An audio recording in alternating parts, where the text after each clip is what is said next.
Good morning.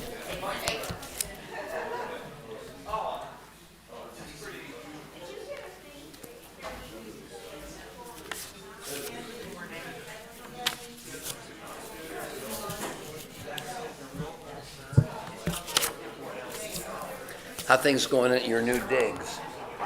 You're living downtown, aren't you? Yeah, I haven't moved yet. You haven't, but where are you now? I have to get my financing done. So you're still in a hotel downtown? It's just an extended stay unit. Kitchen. Good, good, good.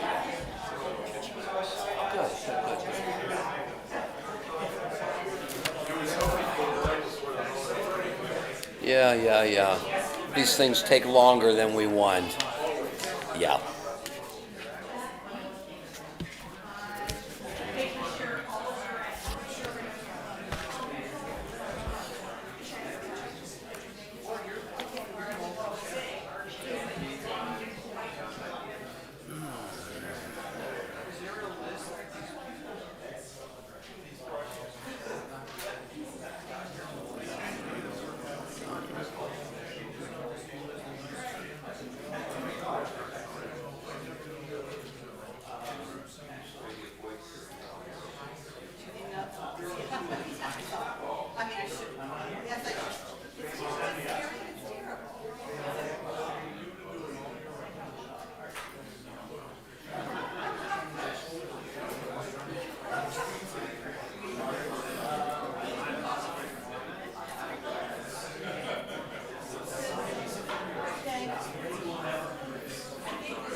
Good morning, everybody. Shabbat Shalom. Okay, so a couple of things. First of all, the original plan was not to have Torah study the next couple of weeks, the 20th and the 27th, but we will do it next week. Don't be frightened. We'll make it to the other side, I promise. Okay, but it's nice to know that when we say possibly no Torah study, people react to it, as opposed to, yeah, what the heck. All right, I can find something else to do. I'm taking the doorstep away. Okay, so, yeah, it just seemed to me a couple of weeks off. I prefer not to do 2 weeks in a row off, but it does happen. So nobody has obviously signed up to pick up next week because it wasn't on the list. So if anybody is willing to pick up, let me know, perhaps at the end of the session, and that'll be great. Also, a sign-up sheet is going around for picking up, I think through the end of June. So if you have a mind to take a turn, fill in your name on the empty spaces. I'll do next week. Doris, you'll do next week.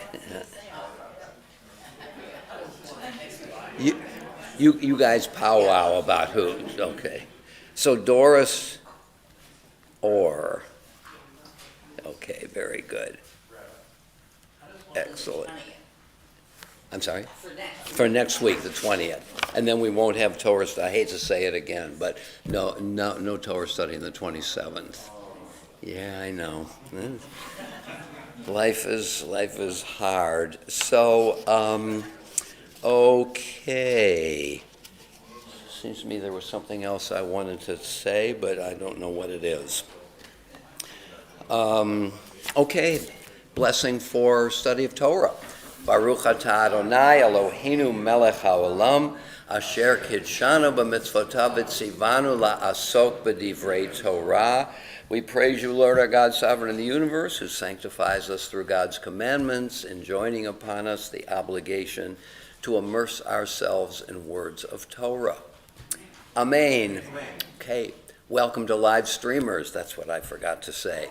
So glad to have you, and it's great that live streaming is up again. We have run into a little live streaming problem. Some of you may have faced it. For example, if at 10:30, which is our official time to stop, which I insist on ignoring,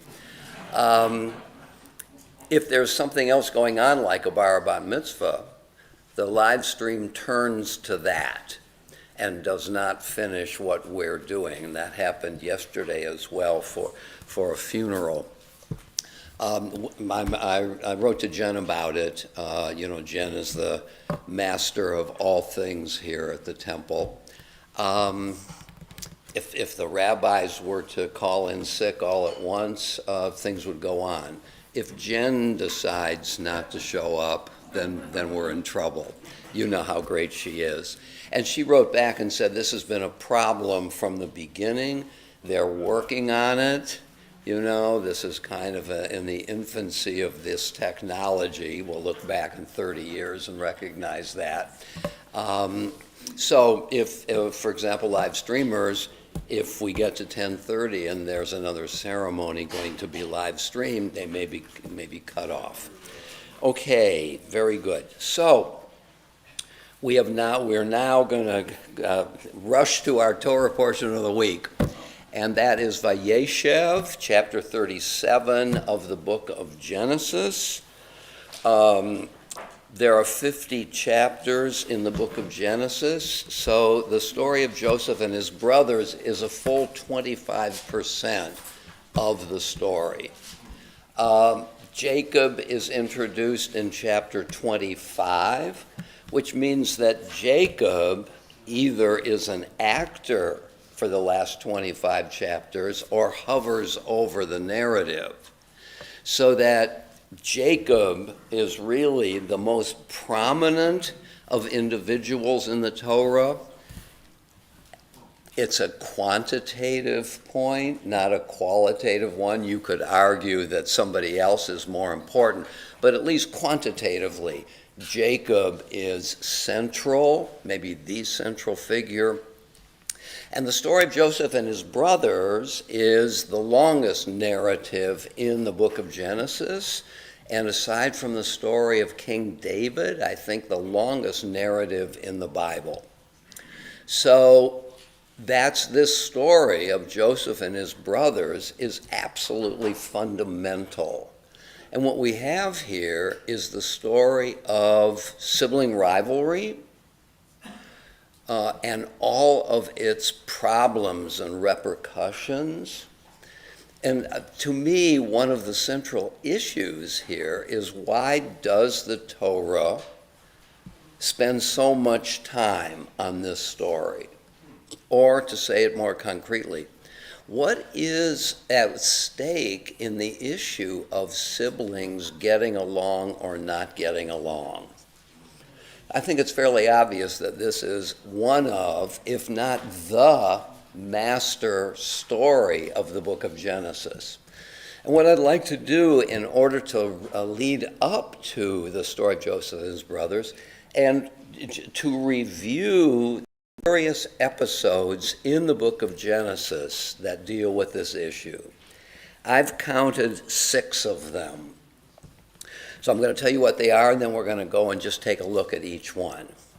Cain and Abel, Noah's sons, Isaac and Ishmael with a question mark, Jacob and Esau, Peretz and Zerah, Tamar's 2 sons in chapter 38, and Rachel and Leah. Okay? So this is a pervasive theme with varying intensity and scope, but nevertheless, it occurs over and over again. So what I want to suggest to you is that if we agree that the story of Joseph and his brothers is the most consequential narrative in the book of Genesis, which after all, the book of Genesis is the preface to the book of Exodus. And the book of Exodus opens up the national story. That is, moves from one family's story to the nation, to the people itself. So that not only do we have this master story of Joseph and his brothers, we have prefatory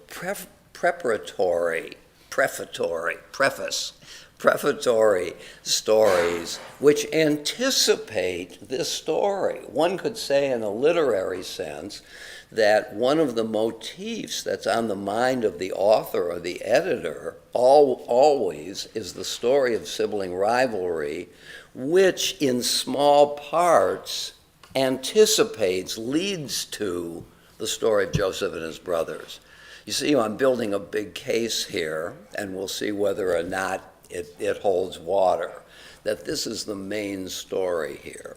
And of course, it's the story that ends the book of Genesis, after which we have the people in exile in Egypt and under a tremendous amount of duress. Will they survive in Egypt?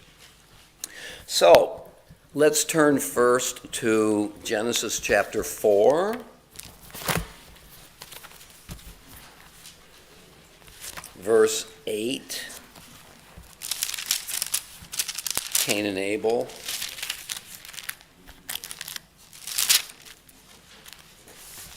Okay, let's just look at 4. So notice, by the way, that if we were to go back to chapter 3 and look at verse 22, the verses right before chapter 4, and the Lord God said, you see where I am? And the Lord God said, now that man has become like one of us, knowing good and bad, what if he should stretch out his hand so from the tree of life and eat and live forever? Okay? So, even though Adam and Eve made the wrong choice, they ate from the tree of the good of evil and didn't eat from the tree of life, that would have been better for them.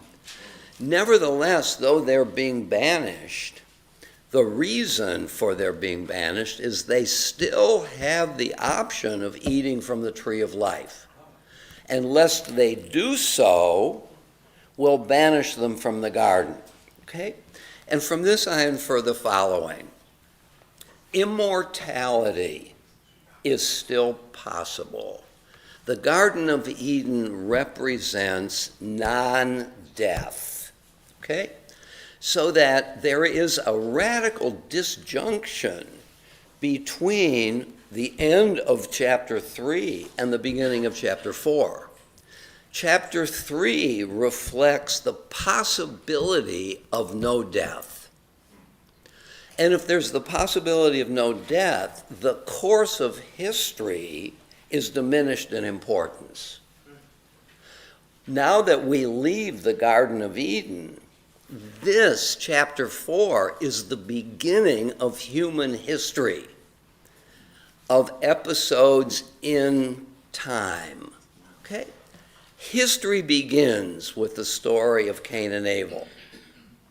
So it might be interesting to note what it is that the author makes front and center as the first events in history. Or I might go further. The first thing we come to is not only first in time, it's first in significance. This is a story about what happens in history once human beings are confronted with the prospect of death, when time and the flow of time matters. If you have immortality, what do you care about how time is flowing? There's no arc to a life. Okay? So, chapter 4. Now the man knew his wife Eve, and she conceived and bore Cain, saying, I've gained a male child with the help of the Lord. Okay, so one way of understanding this is that Eve boasts that she, along with God, gave birth to this child. And therefore there's a kind of arrogance here, that's not quite the right word, that she recognizes that she is playing a fundamental role with God that is inaugurated by the birth of this first child. This is the firstborn syndrome. True? The one who opens the womb has priority. And of course, the whole notion of primogeniture, the right of the firstborn, flows from this. Okay? So the problem between the two children, Cain and Abel, is, as the Torah hints, the groundwork for that is laid by human sense of capacity. And this is the token, the symbol of it, this child. Okay? So inevitably, I mean by definition, if there's more than one child, there's a firstborn. And if this story is suggesting that somehow the firstborn has a kind of privilege in the family, at least according to the parents whose womb, the mother whose womb has opened by it, we already see the seeds of the problems between siblings. The nature of the family itself has an inherent flaw that can predominate or it can be put aside. Okay? So the author already in verse 1 is meditating on some of the foundations of the human history in time. Let's just skip down. So, verse 8. I don't want to spend a lot of time on each of these stories. We've already done this one. So Cain said to his brother Abel, and when they were in the field, ... there seems to be a lacuna there, and the rabbis fill it in. What did he say? Doesn't say. When they were in the field, Cain set upon his brother Abel and killed him. So, aside from the birth of the boys, the first act in human history is murder. And not only murder, it's fratricide. It's brother killing brother.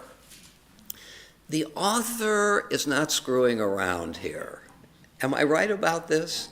The author has an extremely sober-minded view of the nature of human history. And there's a question that is implicit. Is this inevitable?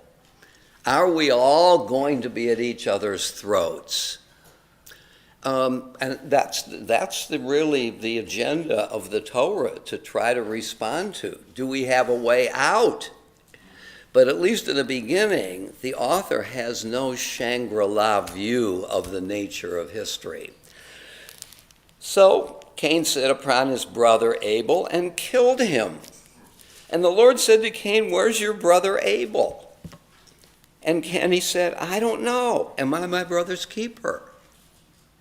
The answer, of course, to this rhetorical question is yes, you are. But he doesn't feel that. So in other words, there's a value at work here which already has been interrupted. That brother is at each brother's throat. Okay, so this is sibling rivalry as the initial episode in human history according to the Bible. Yow. I mean, that's something. It's similar in a certain way to the opening of the Iliad, where Agamemnon and Achilles have a fight over a concubine. And that lays the foundations for some of the problems of the extended war, the war with the Trojans.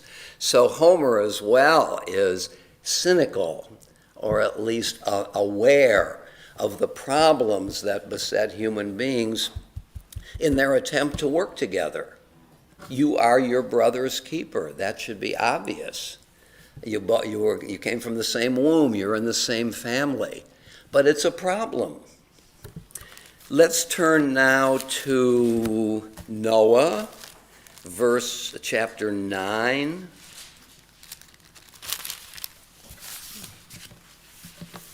Chapter 9, verse 18.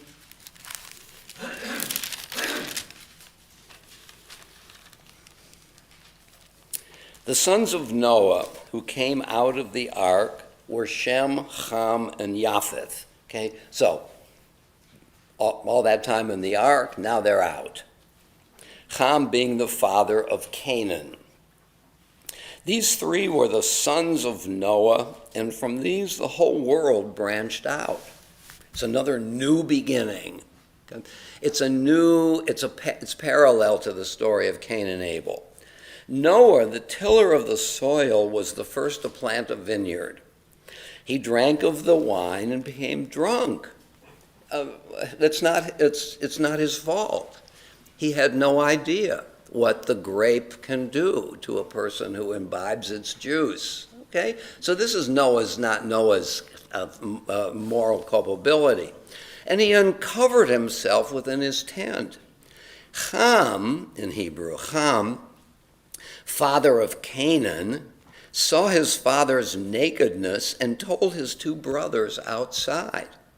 But Shem and Japheth took a cloth and placed it against both their backs, and walking backward, they covered their father's nakedness. Their faces were turned the other way, so they didn't see their father's nakedness. Okay, so this is not sibling rivalry directly, but this is brothers having different ways and different views about how to treat a situation which seems problematic. Okay? When Noah woke up from the wine and learned what his younger son had done to him, he said, "Cursed be Canaan." You can see that this is also a national story, right? This is the story of a particular family, but Canaan, of course, is the place where the Israelites go and are confronted with all kinds of obstacles. So the author here is presupposing, I might say, or implying that this story can also be read as a national story. Cursed be Canaan, the lowest of slaves shall he be to his brothers. And he said, "Blessed be the Lord, the God of Shem. Let Canaan be a slave to them. May God enlarge Japheth," which I believe, according to biblical chronology, is the ancestor of Greece. "And let him dwell in the tents of Shem." Wow. Athens versus Jerusalem, as two modes of thinking. Athens represents the power of reason to discover the truth. Jerusalem represents the power of revelation to discover the truth. which is a constant theme throughout human history, isn't it? And let him dwell in the tents of Shem, which suggests that Athens and its culture may be absorbed or contained within the culture of Revelation. I'm reaching here. I'm reaching here. And let Canaan be a slave to them, and so on. So this is not sibling rivalry directly, but this is brothers having different views about how to deal with a crisis. They don't confront one another, but here there are differences between brothers. And Ham, Canaan, is the one who is denigrated. Gary? What is the significance of Ham seeing his father naked? Yeah. Is there a particular significance in the Torah? Right. I don't know what to make of it. I mean, except, nakedness exposes the person. I might say that one of the implements of culture is clothes. It may be shoes. Take your shoes off, Moses, you're on holy ground, because shoes is where we meet one another in the marketplace and do our secular work together. So taking off your shoes suggests a different mode of living, and maybe clothes as well. I mean, it'd be hard to interact in the marketplace or in the office if we were naked. So that nakedness exposes something primal that is dangerous to society. That's all I can make of it. I mean, I have no idea. But it is a problem in this story. Let's go to Genesis 21 and just look at Isaac and Ishmael. Now, Isaac and Ishmael, like the story of Noah, is not direct sibling rivalry, but it's brothers in tension with one another because of the parents. Okay, 21, verse 9. Let me try to find it here. All right, Sarah, see where I am? Genesis 21:9. Saw the son whom Hagar the Egyptian had borne to Abraham playing. And she said to Abraham, cast out that slave woman and her son, for the son of the slave shall not share in the inheritance with my son Isaac. Okay? So here the parent recognizes a potential problem. Brothers feeling perhaps a sense of parity between them are going to argue over the inheritance. And this raises the question of how the distribution down through the generations is going to be managed so that siblings don't fight over it. Okay, so this I think conveys an important issue. Verse 10 again. She said to Abraham, cast out that slave woman and her son, for the son of that slave shall not share in the inheritance with my son Isaac. The matter distressed Abraham greatly, for it concerned a son of his. But God said to Abraham, do not be distressed over the boy or your slave. Whatever Sarah tells you, do as she says. So let's suppose the author is trying to find a rationale for favoring Isaac over Ishmael. And the author very cleverly gets God on his side. Here's how we're going to do it. We're going to have God decide it.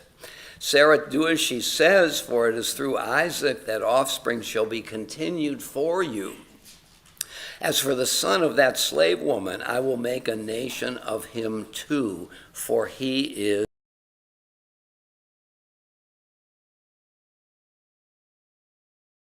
know that Isaac and Ishmael have some problems with one another, again generated out of the smaller family circle.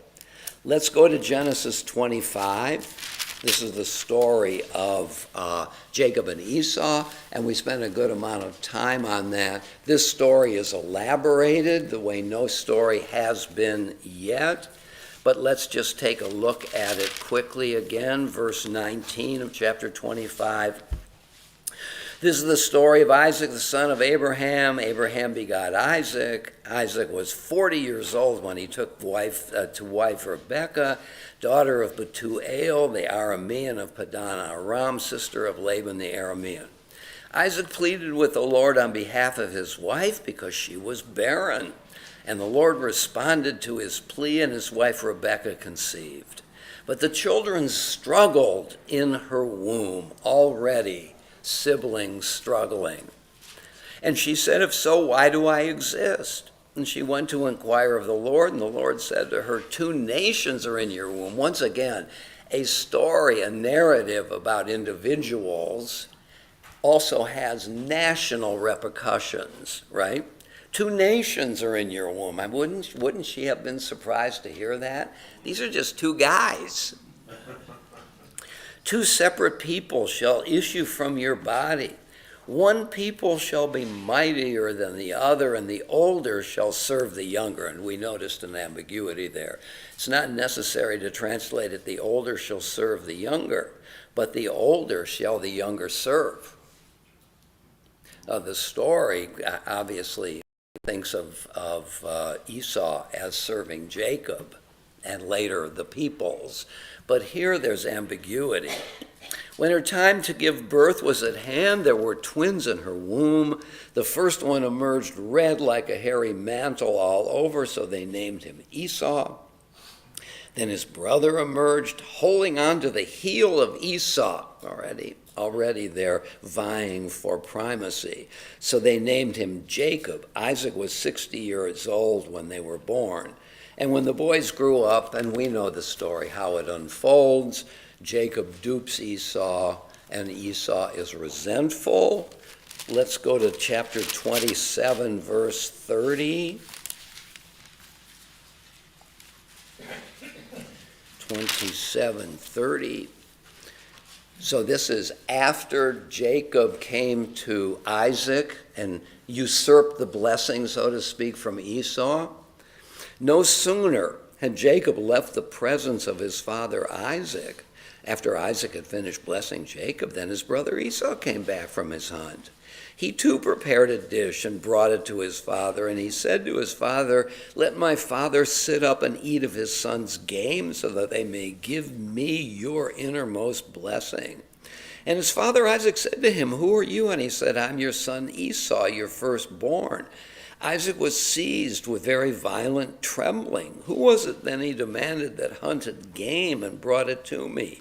Moreover, I ate of it before you came, and I blessed him, and now he must remain blessed."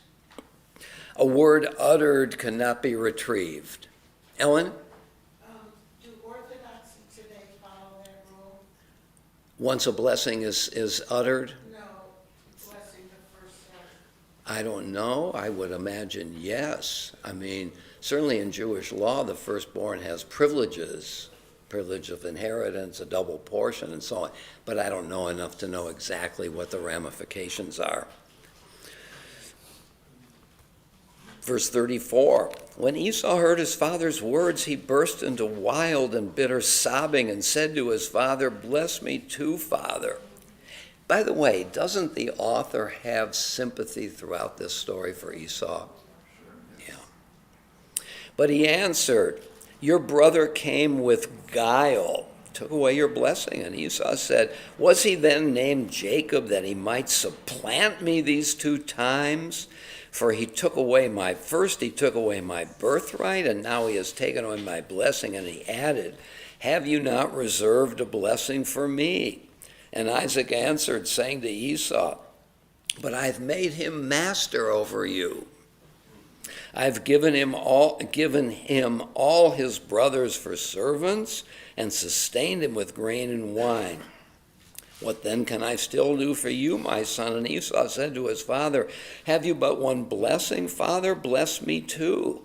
And Esau wept aloud, and his father answered him, saying, "See, your abode shall enjoy," and so on. Well, let's go on with that. "Shall enjoy the fat of the earth and the dew of heavens above. Yet by your sword shall you live, and you shall serve your brother." For when you grow restive, you shall break his yoke from your neck. Okay. Let's look at chapter 32, verse 4.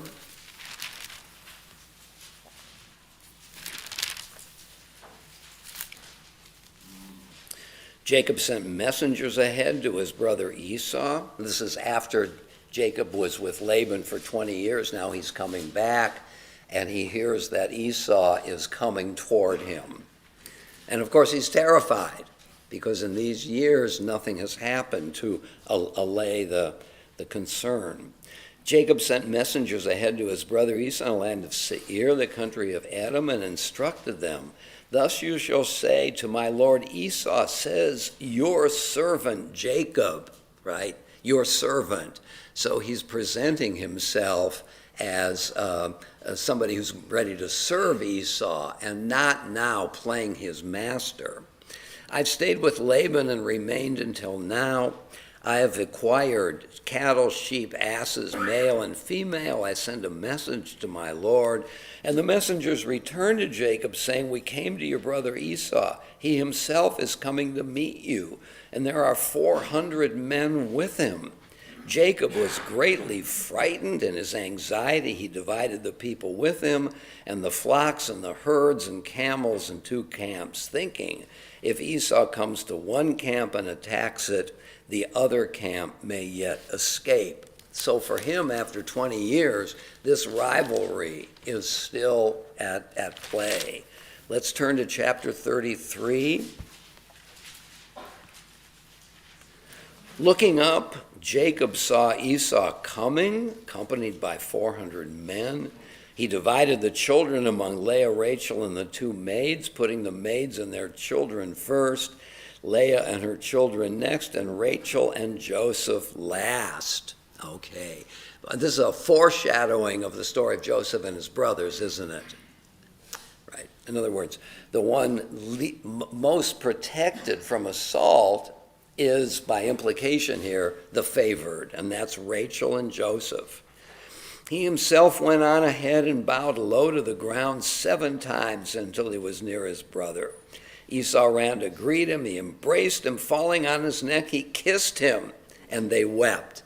And of course, here in the Hebrew are the famous nukudot, the dots over the letters of Vaishakehu, which means to kiss, but also to break.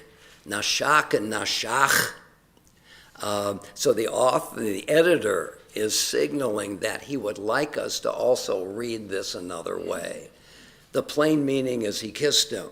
And here's Esau as hero, overcoming all the resentment of all of these years, and he's willing for reconciliation.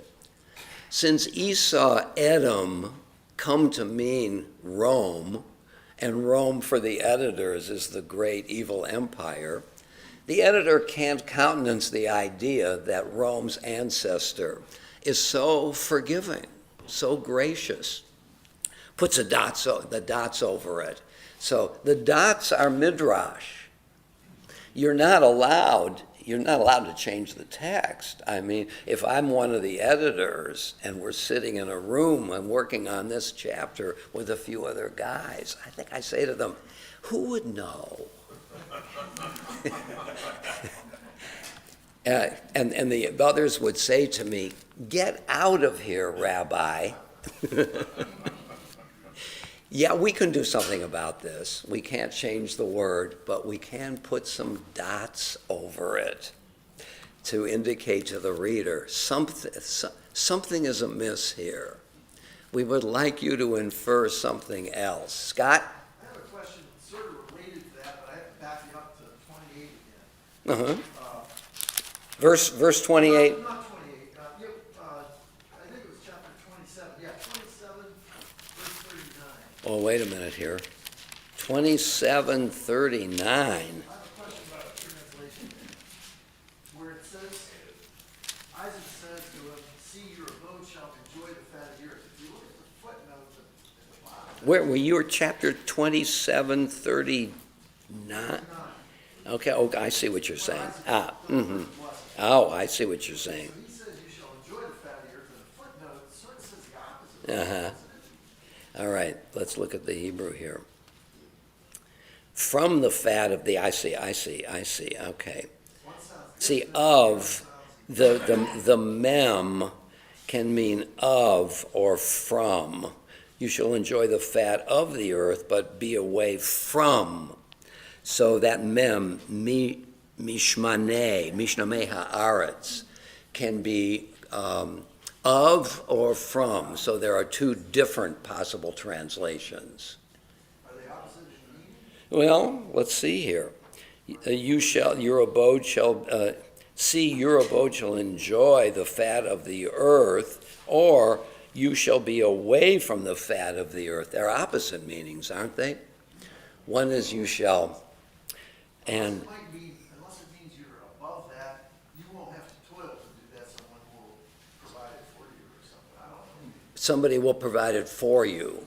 Yeah, I don't know. Okay, I was just curious. Yeah, no, I think it's an interesting question. As usual, or as often is the case, there are complementary, C-O-M-P-L-E, readings of a piece.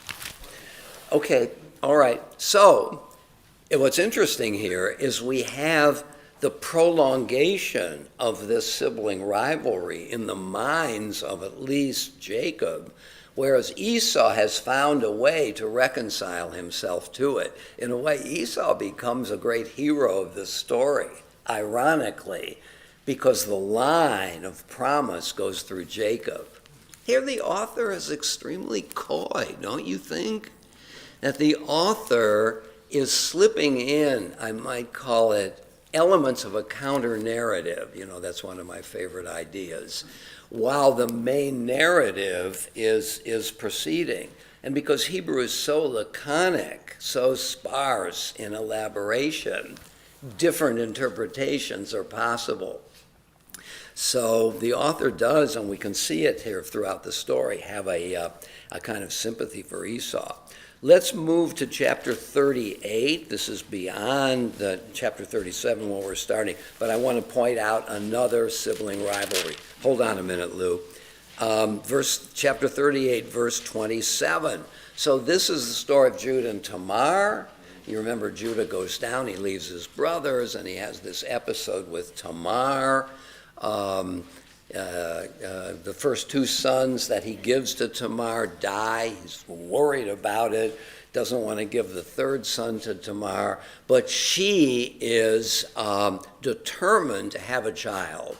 And so she conspires to dress up as a harlot, sees Judah at a needy moment.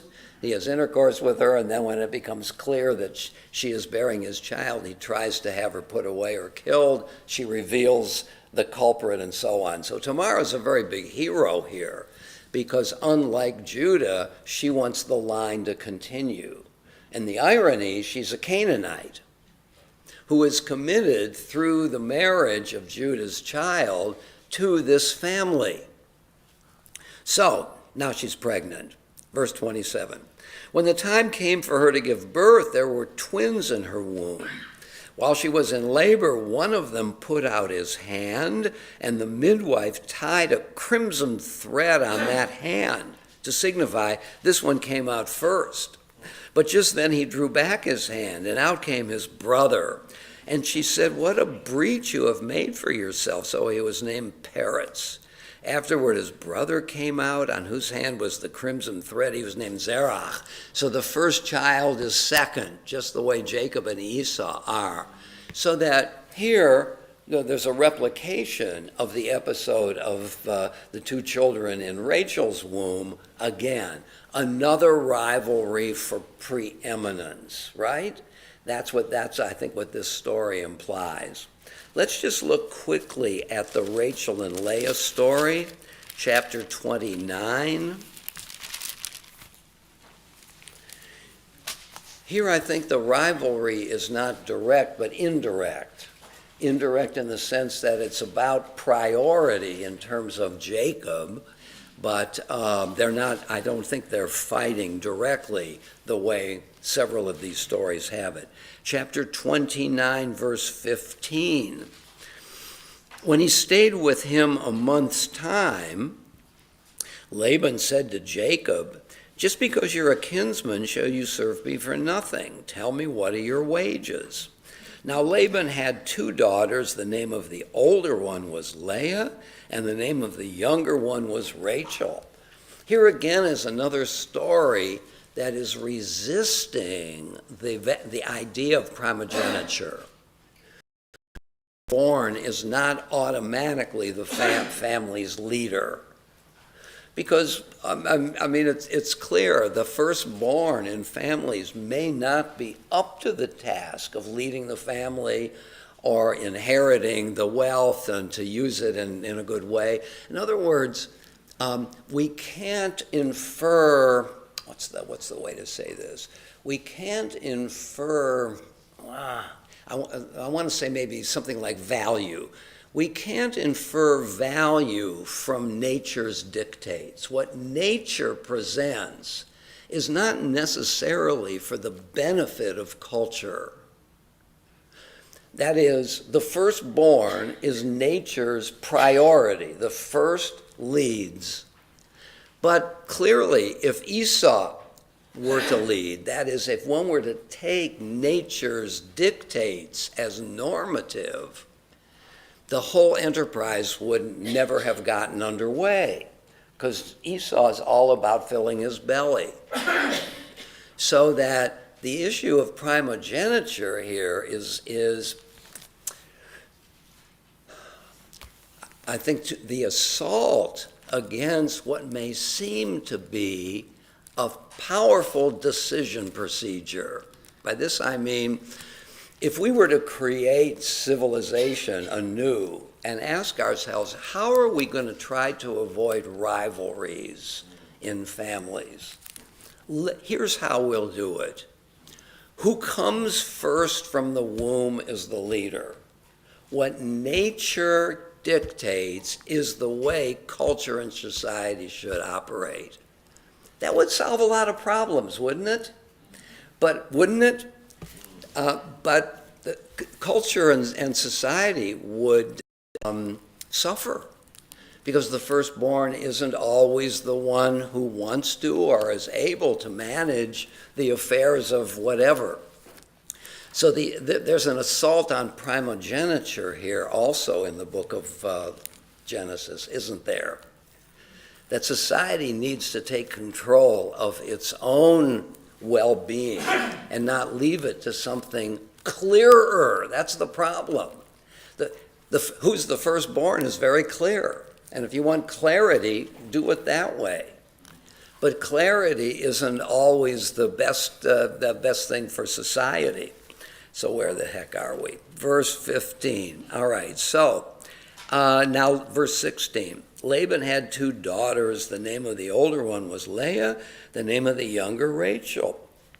Leah had weak eyes. Rachel was shapely and beautiful. Jacob loved Rachel. We've already seen that at the well scene.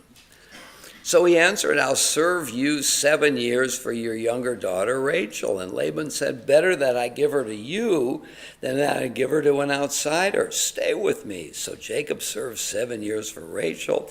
They seemed to him but a few days because of his love for her. Then Jacob said to Laban, "Give me my wife, for my time is fulfilled, that I may cohabit with her." And Laban gathered all the people of the place and made a feast. When evening came, he took his daughter Leah and brought her to him, and he cohabited with her. Laban had given his maidservant Zilpah to his daughter Leah as her maid. When the morning came, oh my goodness gracious, there was Leah. So he said to Laban, that's in a footnote. So he said to Leah, "What is this you have," to Laban, I'm sorry, he said to Laban, "What is this you have done to me? I was in your service for Rachel. Why did you deceive me?" And Laban said, "It's not the practice in our place to marry off the younger before the older. Wait until the bridal week of this one is over, and we'll give you that one too, provided you serve me for another 7 years. And Jacob did so. He waited for the bridal week. Verse 31. The Lord saw that Leah was unloved, and he opened her womb. But Rachel was barren.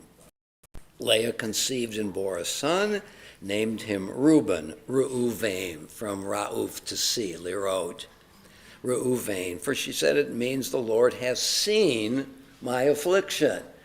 Names reflecting something about personality or circumstance. It also means now my husband will love me. She conceived again and bore a son and declared, this is because the Lord heard that I was unloved. You see the implicit sibling rivalry here without direct confrontation. So she named him Shimon, from Shema, to hear.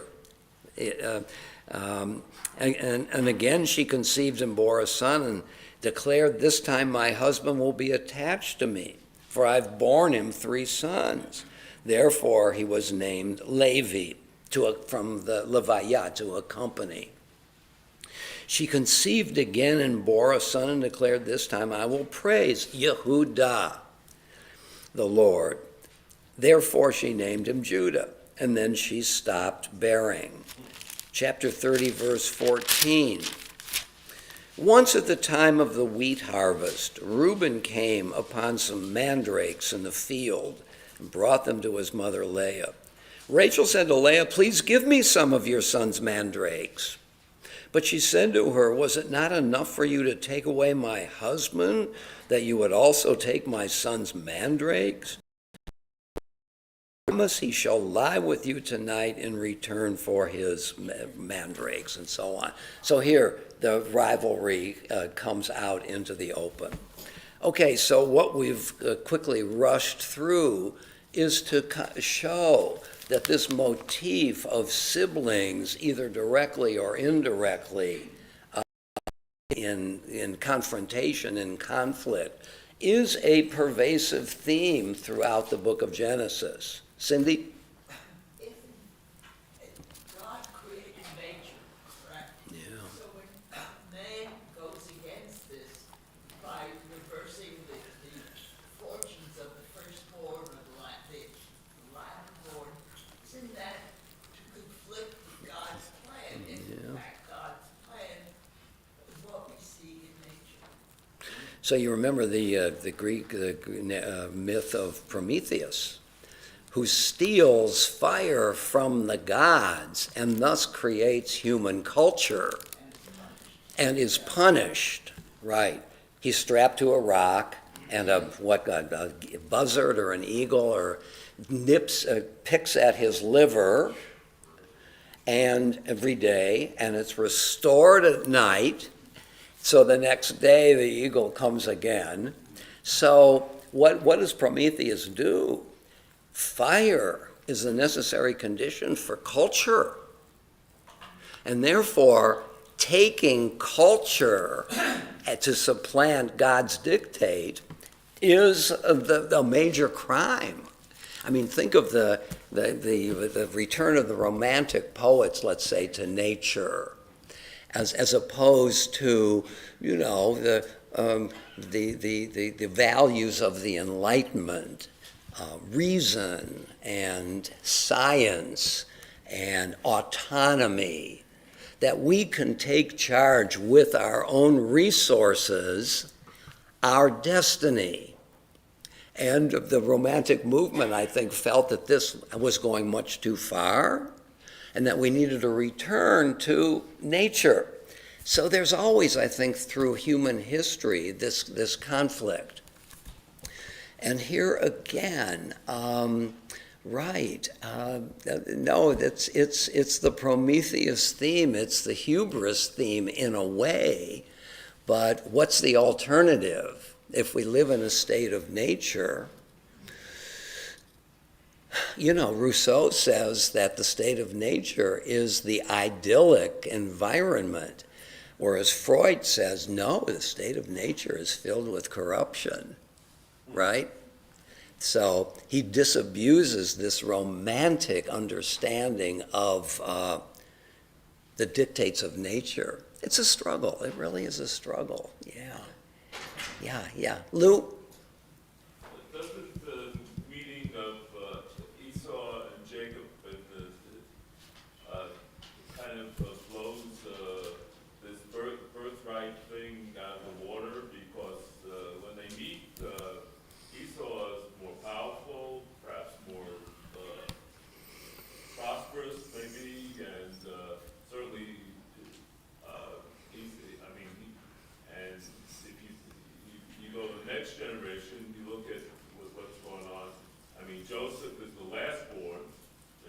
Second last born, second last. Benjamin. Well, he's later born, and you know, and even Judah, who's like, becomes, his group becomes more prominent, as things go along. He's not the firstborn of Leah, and it just seems, and actually in the Torah, this firstborn business, kind of, it's hardly mentioned afterwards. I don't know. Aaron is older than Moses. When Samuel comes to look for a replacement for King Saul, and all the brothers were brought out by Eli, he doesn't like any of them. It's the youngest.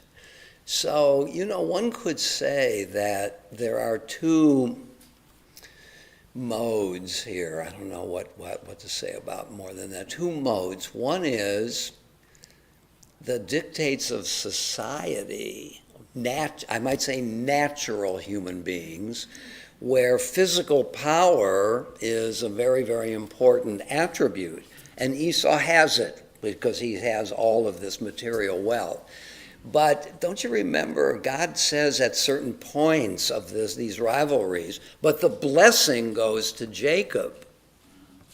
But the blessing goes to Isaac. So there are two narrative threads that often intersect, and that is the history of the covenant and the history of natural human beings. I know that's overly simple, but something like that. In other words, it's not who has the physical power that is the sign of being chosen. It's whether or not you're faithful to the covenant. Something like that. So I think you're right. I mean, the fact that Judah is the fourth born and that Joseph and Benjamin are way down the line, and David and so on, is, I think, the Bible's way in terms of genealogy, primacy, trying to say that, again, nature's dictates don't tell us anything fundamental about who is going to sustain the covenant, which is a different set of imperatives. And I don't think Jacob really does, he's not blessing any one of his particular sons, especially from what I remember. So, Yeah. it also, it's like, it's become less important. Right. Well, Jacob at the beginning, of course, is the one who recognizes, and Esau doesn't, the significance of the covenant, and so on. So on. Candy? Well, the Torah really lets me down in the story, or maybe it's the way you've organized it, to point to all of the negative factors between siblings. Because I don't believe that when one sibling and a second sibling are put against each other, that it's nature. I think that develops, and it's much more nurture than it is nature.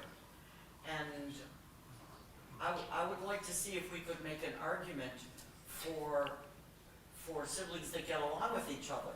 I mean, Ruth and Naomi and that crowd is one. I can't remember all their names at the moment, but that's that story. But it seems to me that that as a parent and as a Jew, it's a negative story. And if I go to Judaism to look at a way to lead my life, Yeah. I don't enjoy hearing all this stuff. I'd rather something more positive, telling me how to bring my kids up so they love each other. Yeah. And I've also seen it done, and I've seen people do it, and I recognize it when I see it. And it's not an easy thing to teach, and it's not an easy thing to do, but it is possible to bring kids up to love each other, to love their siblings, Yeah. and care for them. And it's pointed to in ways that Esau and Jacob come together. You could tell that story in a very positive light rather than a negative light, the way you have chosen to. Put all yeah. this negative stuff together, it makes me uncomfortable. Right. One of my favorite stories, I've said it many times, many years ago, Bill Joseph of blessed memory, who sat right there, raised his hand and said, "Are there any happy families in the Bible?" And at that point I said, "Time's up." Never put them together. Look, now I think you're making a powerful point. I think there is a kind of presupposition, a premise behind this literature, and that is, in a word, life is hard, and we're beset by peril. The peril of scarcity, that there's not enough of any resource to go around. The peril of mortality. I mean, in one of Plato's dialogues, the Phaedo, one of the main problems is not just death, but the fear of death, which hovers over us. So I think that the authors of this book are very realistically minded and recognize that we could tell a fairy tale. Now, I know that's not what you have in mind. What you have in mind is not a fairy tale, but the way in which we could emphasize positive outcomes, which are always possible. And I think that's a strong point. There are some of them in the Bible. I mean, perhaps the Song of Songs, which is a love story, is meant as a kind of antidote to the gloom of the narrative. Ruth and Naomi, as you point out, they're not siblings, and they come together because Ruth is committed to the family's story. So that's not so much the natural relationship, it's a relationship that is, the word contrived comes to mind. That's overly negative. But the characters see the problem. You remember that Ruth and Naomi returned to Bethlehem at the end of chapter 1, and everybody says, "Oh, poor Ruth. Not only is there a famine in the land, but there's a famine in Naomi's family," which is huge irony because she has this little gal, Ruth, next to her is going to save the day. The famine is going to be over, not only in material terms, but in terms of the family. So I think the Bible is trying to be as realistic as possible about what comes in the way of a felicitous life and how we have to steel ourselves and develop resources in order to be able to overcome. I mean, after all, my driveway automatically crumbles. It doesn't automatically restore itself. What the second law of thermodynamics, heat runs downhill. Order leads to disorder, not the other way around. That's not only the way of nature, it seems to be the way of society too, because our raw impulses, our negative impulses, oftentimes prevail. So I think the Torah is making an assumption that you resist. And I think it's an excellent resistance, that we have to fight for the good. But we can. We have resources. Culture is our minds are resources, our emotions. So I don't know whether you agree with that, but But it's not inspiring. what is inspiring, here's the word that's inspiring to me. It's one word: overcoming. So we have the capacity to overcome. By the way, that's Nietzsche's understanding of the Übermensch, the Superman. The Superman idea was distorted by National Socialism.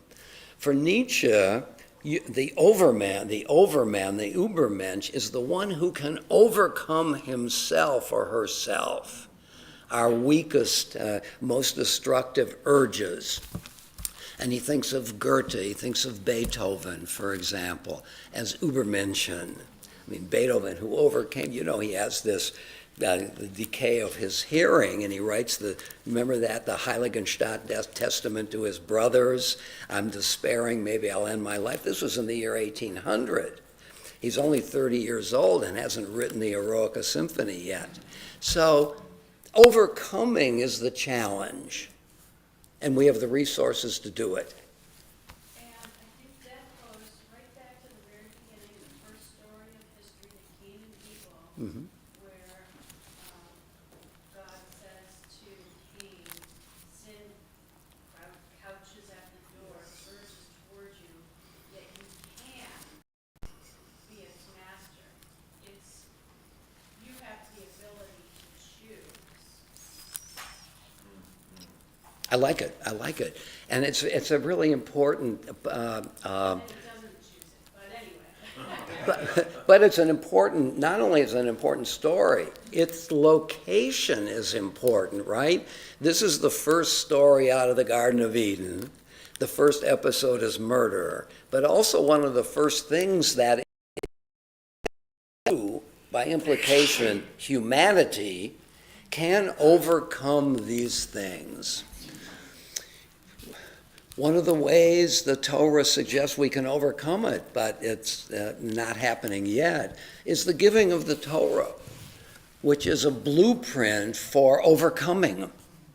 Honor your father and mother. I don't know if I want to every time, right? Don't bear false witness. Don't go around gossiping. Gosh, there's nothing more lovely than gossiping, right? Another individual about an individual who's not there. We all have this temptation. I find myself doing it. I once had lunch with a Orthodox rabbi many, many years ago. I'm a little ashamed of the story, but it illustrates it. And I started talking about something to him, and he had the nerve to say, I mean nerve here only positively, to stop me and say, this is gossiping. And I'll never forget it, because the impulse is really there, and it's corrosive. So the Torah is giving us, does the Torah need to say don't gossip if I automatically never did? Honor your father and mother if I always did it? Love your neighbor as yourself? If I always loved my neighbor, you wouldn't have to tell me. There's no law that says breathe every 15 seconds. I'm going to do it anyway, so I don't need a rule. Carol? Yeah, and going back to the overcoming part, when Isaac blesses Esau, he says near the end of the blessing, but when you grow restive, you shall break his yoke from your neck. Okay. That's nice. Where is that again now? That is chapter 27, verse 27:39. But when you grow restive, you shall break his yoke from your neck. Yeah. How about that? I don't think I've ever reckoned with that line. So what does that mean? That Esau is going to overcome Jacob at some point? No, you will overcome his anger toward Jacob, is that how I read it? Oh, I see. Break his yoke from your neck. Oh. Years later, Esau's the one who's ready to make peace. Jacob is really worried. Esau's going, I put it all behind me. That's a good point. So, Candy, there's a story that ends pretty well, although it's not dwelt on at all. But it's a good point. You can see why the rabbis put dots over that word. They do not like that Esau rose to such a high moment. It happens in a lot of families. As children, we're all vying, in many families, you're vying for parents' attention. And as you become older, and perhaps when your parents pass away, you realize, this is my family. I need to, maybe I resented what she did, or, how my parents responded to this sibling, but it's us now, Yeah. and we need to get past that. So that's an example of the possibility of overcoming, which I take it always looms. Doris, did you have a comment? I thought I saw your hand. Oh. Yeah. Do you agree that there are little hints from the time of Abraham that the people in rivalry see ever so vaguely the possibility of a reconciliation? First of all, Isaac and Ishmael both show up at their father's funeral. Good point. Why would they do that? How would that work out? Jacob and Esau meet. Mm-hmm. The big fight doesn't happen. Right. They kiss and make up. But at the end, they go separate ways because they don't quite know how to come together. And the story of Rachel and Leah. Rachel and Jacob wait 20 years for a baby. 20 years. Meanwhile, Leah has 4 sons, so they're at each other's throats. Until chapter 31, when Jacob decides to leave, he gets his wives together, and he says, I've had enough. And Rachel, 14, chapter 31, 14. Rachel and Leah answered him, saying, we agree with you. Give them something to think of together, and they're with it. So they see the possibility of reconciling. We're waiting for a story now that knows how to do it. And you think that, can you think about what story that might be? Yes, I want to. So I love the conversation that we've just had. Here's what I'm making of it. I have focused on the sibling rivalry things, or let's put it this way. I have focused on the problem and elaborated it. And I wasn't making anything up. But that was the emphasis. Now, the comments here from Candy and from Carol and Doris and others is, now wait a minute, there's another side to this. There is the overcoming that is already thematized at the very beginning. And I like the balance that this conversation has rendered, because you're right, the story of Joseph and his brothers takes both very seriously. The problem, the crisis, is huge, but they find a way, finally, to reconcile and to move on. And it strikes me that one of the points of the story of Joseph and his brothers is that when the family, or the people, the family writ large, is about to find itself in slavery in Egypt, unless they have restorative impulses, they're not going to survive. The problems of being slaves in Egypt are too great unless, and we don't know what those restorative forces were, at least for the first 400 years.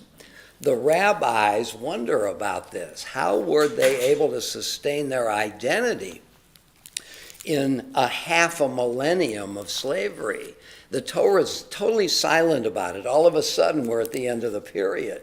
And you know what the rabbis say? They gave their children Hebrew names, and they circumcised their sons, so that even under the pressures of oppression, they overcame them, just to use this word, by finding a way to sustain the generations. So in a certain way, the rabbis take the logic of these stories, deep problems, in some ways intractable problems. Intractable because That's what nature gives us, sibling rivalry. And yet nature also gives us restorative capacities. And the rabbis fill the blanket. When the rabbis say they gave their children Hebrew names and circumcised their children, they were making it up. But in a way, they weren't making it up, because they also discerned through these Genesis stories the capacity to survive the crisis and to move on. Jim? Doesn't the narrative also do something else here?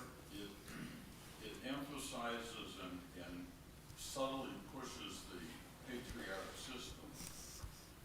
If you notice, all these births and firstborns are male. Okay. Okay. Well, the odds of that aren't good. Okay. Number two. What point are you making here? I'm getting. You're getting to it.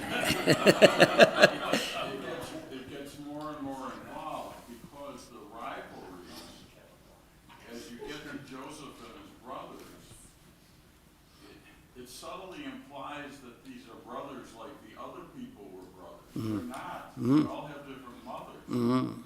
It makes it exponentially more complicated. Good. The Bible would have, the story would have you believe that Joseph and his brothers were all kind of on the same page. Far from it. Yeah. And the firstborn is certainly not Joseph, as far as the father's concerned. But it's the firstborn from the mother's. So what point are you making here? That the Joseph story even worsens the situation? No, I'm pointing out that this is all under the surface, substantiating this patriarchal society. In particular, with Joseph and his brothers. Yeah, I think the only daughter gets It emboldens the whole narrative that we're a patriarchal society. And coincidentally, what would happen if the firstborn of, say, Jacob was a girl? Yeah. The whole story would be, she's the firstborn. Yeah. But it's also understood, forget that, it's the first male born. So there's really more to this story than we're looking at. It also reinforces the patriarchal Yeah, nature of right. society. Yeah. Are there stories where a girl is the firstborn? Yes, yes, yes. Yes. The daughters of Zelophehad. Oh, the daughters of Zelophehad.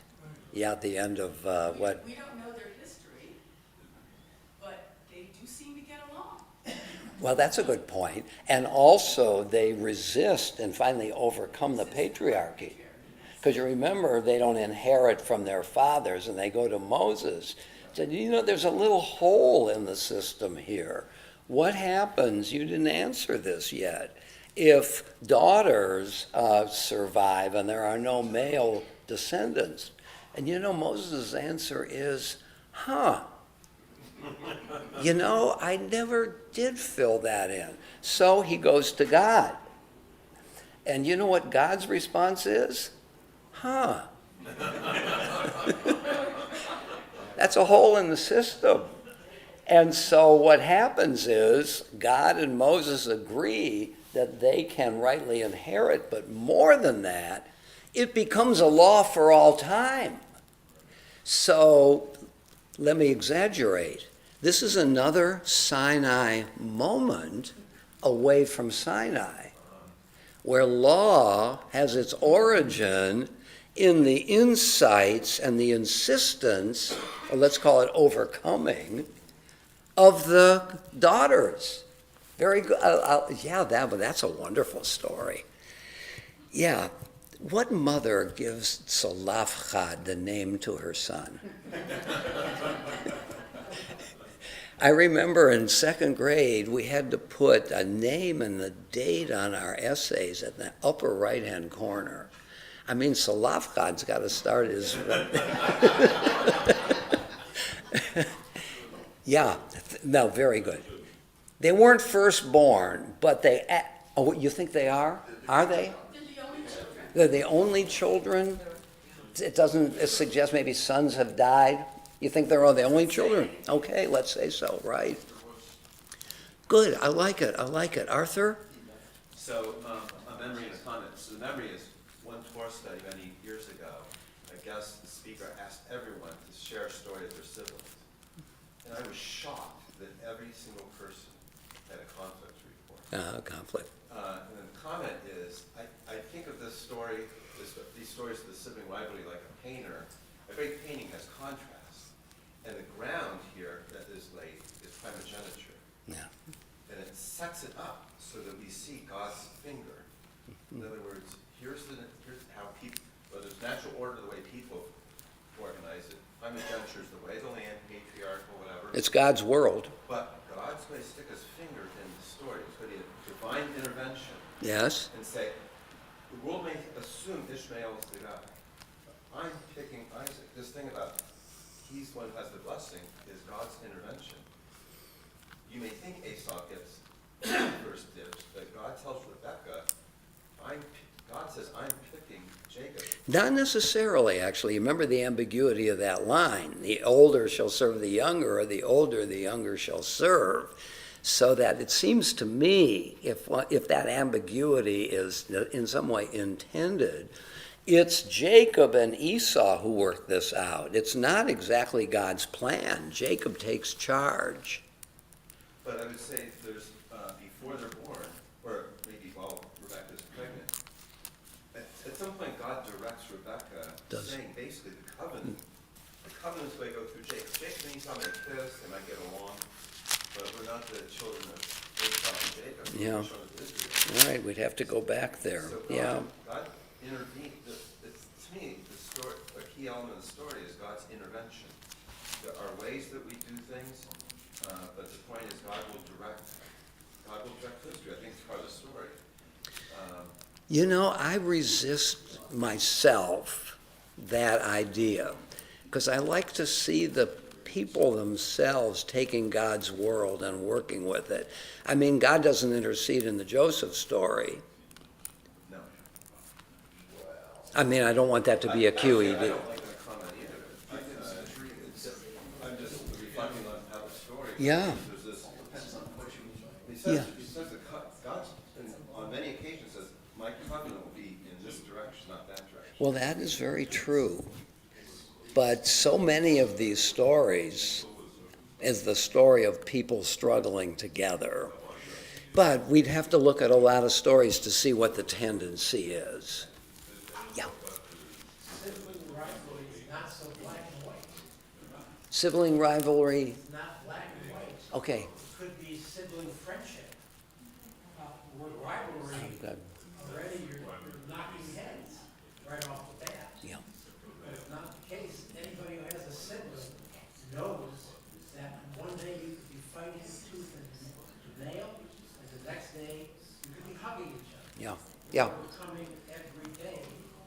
Yeah. And, there is this Reality. to overcome. So this is also Candy's point too. And I think you're absolutely right. Empirically, you're right. I mean, if we were to do it,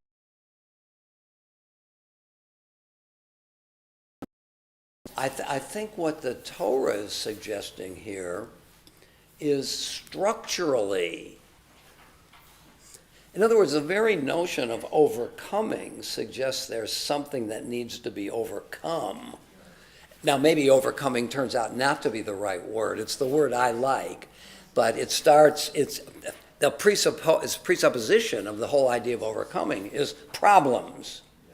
And I guess it's just my predilection is to recognize the depth of the problems. Otherwise, to me, the overcoming isn't as heroic. That doesn't mean that it's the only or the right perspective. I'll just be a little autobiographical here about this. So some of you know that I travel with my younger brother. We've done this since our second parent died. We meet a couple of times a year, and we have a great time together. I would say he's one of the best people I know, a wonderful person. We had a lot of struggles at the beginning of our time together, precisely about primogeniture. He was always jealous of me and thought that my parents favored me. And my response was, well, for a very good reason. That was low-hanging fruit, wasn't it? But we got there through struggle. I don't mean to make this, normative in any sense. I think you're making a good point, but I guess all of us could think about which of those impulses tend to be pervasive, and whether or not we're not born into an idyllic circumstance. I mean, I think the Bible's suggesting here that structure has something to do with the situation and not just the personalities. But look, I mean, I have focused on the problematic parts of it, and you all have kind of gathered another side to it, and I like it very much. Yeah, I do like it very much. Mike? So what I'm hearing in this conversation is struggling with these dualities. You use the word duality, right? We start out in the Garden of Eden. There is no life or death, right? And then time and space are introduced. Okay, suddenly we then have a duality. You raised the distinction between natural and I don't know what. Culture. Okay. And then there's problem and overcoming, male and female. There's just this constant tension between pairs of opposites. And my interpretation of that is that what the Bible is, what the text is trying to convey is it's both. It starts out with a unity and then splits into pairs of opposites. And all of the things that we're talking about where we're saying, is it this or is it that? Mm-hmm. The answer is yes. Mm-hmm. It's both. At the same time, there is no overcoming if there's no problem. No, that's true. No, I like it, and I think you make another excellent point here, that the first story is a story of harmony, where all the elements are in a coherent whole. And I've often thought that the story of the Bible, in some ways, can be understood as the search for Eden, the search to return to Eden. And there are several biblical, to me, ideas about this. What's the land of milk and honey mean? And coming to the land that's promised by God is going to be the return to Eden. Once they get there, surprise, it's not. What about let justice roll down like the waters, righteousness like a mighty stream? Amos. Well, that's the idea of a felicitous society, isn't it?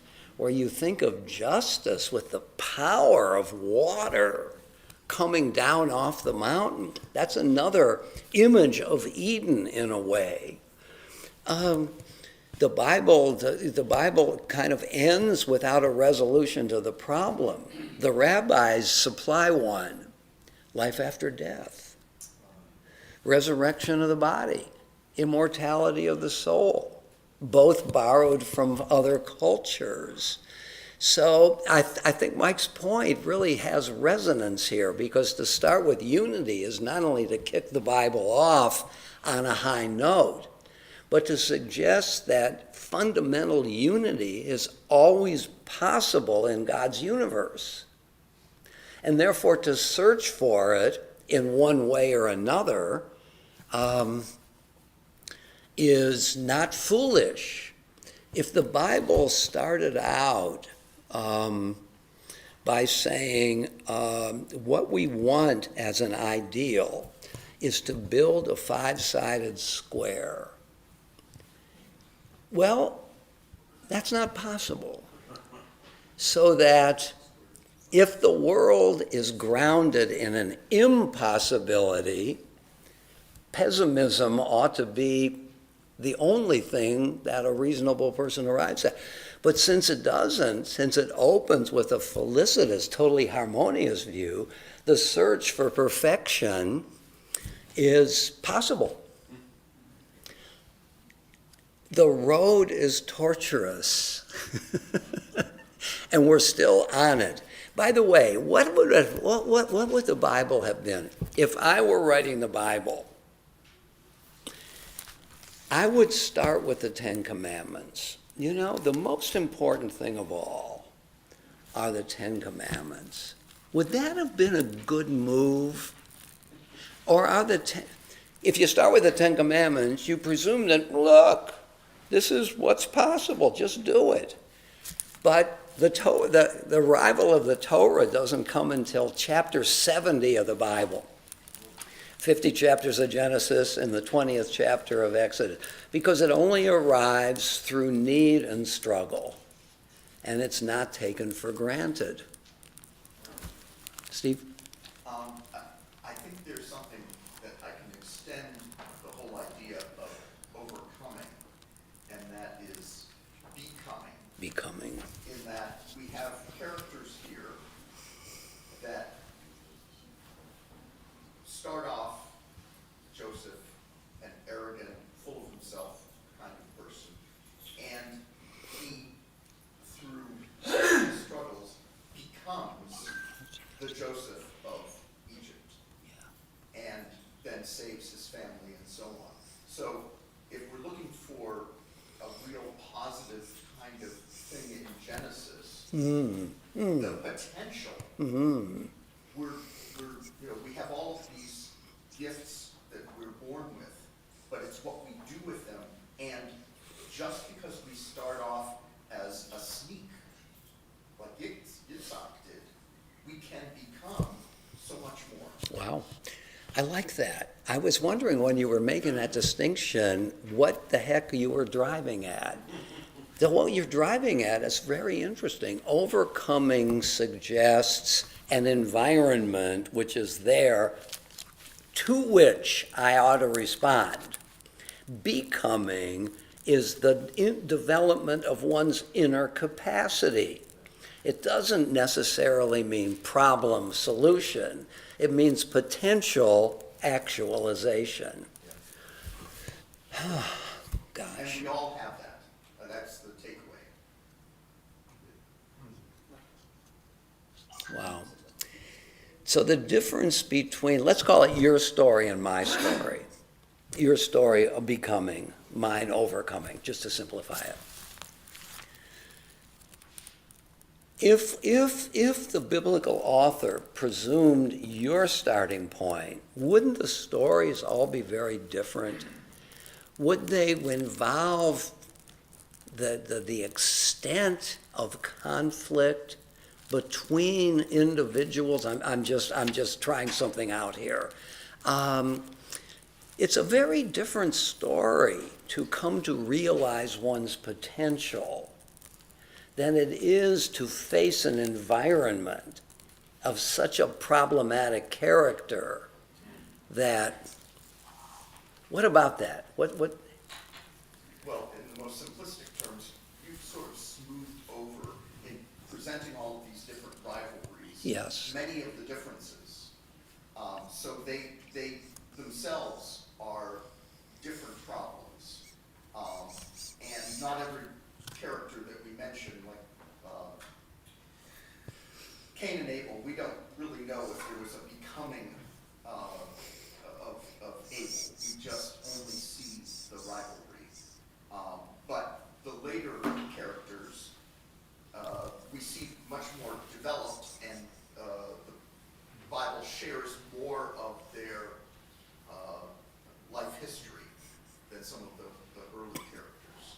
Well, I think just focusing on sibling rivalry, you kind of put it into that frame, but they were different, and there were lots of other conflicts. I mean, we have Judah and Tamar.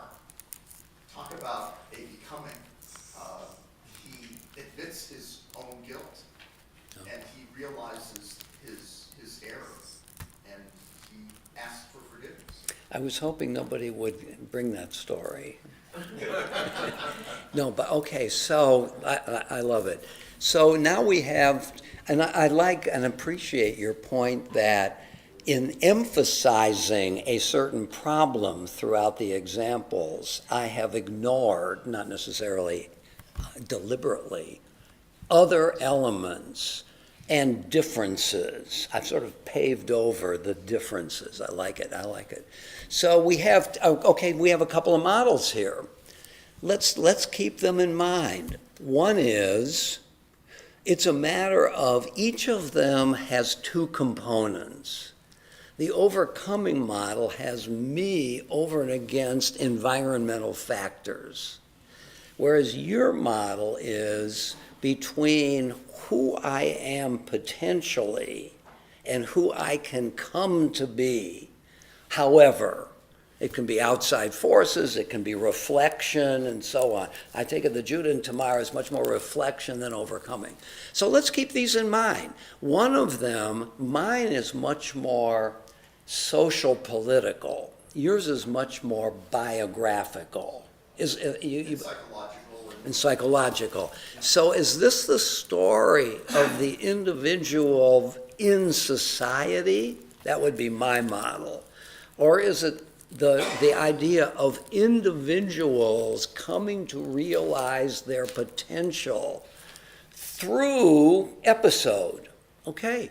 Is it biography or is it social history? I know I'm drawing a big distinction, and there's overlap for sure, but I think we have two models here because it's true what we do have in the Torah, aside from lots of stuff in the overcoming category, we also have remarkable individuals. I mean, think of King David, who does come to recognize his sinfulness. You remember when Absalom is chasing him out of Jerusalem, his son who has usurped his throne, and some of Absalom's people are throwing stones at David as he's leaving, and David's assistant said, "Kill that guy." And David said, "No, he's right. I really have done the wrong thing, and my journey away from Jerusalem is an act of repentance." That would be the model of self-overcoming, and maybe why to David is attributed all the Psalms, which are very introspective, maybe a result of the growth of an individual. Wow, I really like that. Let's think about it. We'll come back to these two models. They're not competing. One is the catalyst for the other. Not necessarily. I mean, the becoming model, in a way, is the trajectory of an individual in his environment. True. They're not antithetical, but they're different kinds of path. But I think it speaks to how you can take something directly away from the stories as opposed to something more sociological, which is like, oh, human beings have sort of evolved, but it's not a more personal thing. It's something you can take away and say, yeah, this is an example of something that I can apply to my daily life. Yeah, but couldn't one also focus on the overcoming model for oneself? Sure. Yeah, we don't have that. This isn't antithesis. These are two ways of understanding which have a connection to one another. I like it very much. Okay, so now we're today's Torah portion. We never seem to get there. All right, I think, oh my goodness gracious. The poor live streamers, they've probably been cut off just at a crucial moment. All right, so next week we're meeting. I'm going to try to get the word out because I think some of the publications indicate no Torah study. So next week, and who is, Doris is picking up. And we'll continue next week. Shabbat Shalom. And Chag Sameach. Hanukkah is coming. Okay. Shabbat Shalom. By the way, just one more thing, I'm sorry. I forgot to mention who did the bagels today. Thanks to Lynn Millett for supplying the bagels and to Doris for picking up. Who picked up?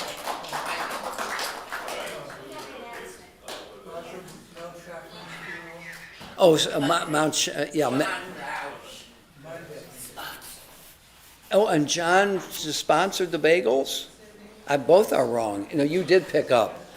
Yes, Jordan reminded me that Maud Shafran's husband, Mel, passed away a couple of days ago. You remember Maud sat right here at this table, so we're sad about that. But thanks for the reminder. I just had two questions. Yeah, I'm sorry. We didn't get That's fine. That's fine. Wouldn't you say too that the overcoming model could be international more than nationalized, because we have the potential to all get along, but if it's going the way it might be going, and I just say might be going, and we could destroy this earth and destroy everyone, we have the potential though to stop that as a society, as a international group of people. You say that can be extended? Oh, I love it. Absolutely. And I think that Steve's model augments it to a degree, that not only can we overcome the impediments, but we can recognize our potential for bringing peace. They're connected. I like that.